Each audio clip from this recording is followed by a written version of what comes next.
পুরা দেখো পেঁয়াজ কালি তরকারিটা রান্না করছি। তো কড়াতে সর্ষের তেল দিয়ে দিয়েছি আর মাছটা আগে ভেজে তুলে নিয়েছি, আমাদের মাছটা। আর এই যে পাঁচ ফোড়ন দিয়ে দিলাম, দিয়ে এবার আমি এইগুলো দিয়ে দিলাম, সবজিটা দিয়ে দিলাম।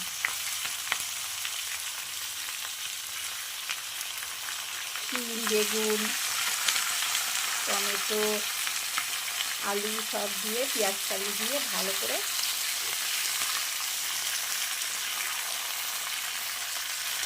তরকারিটা রান্না।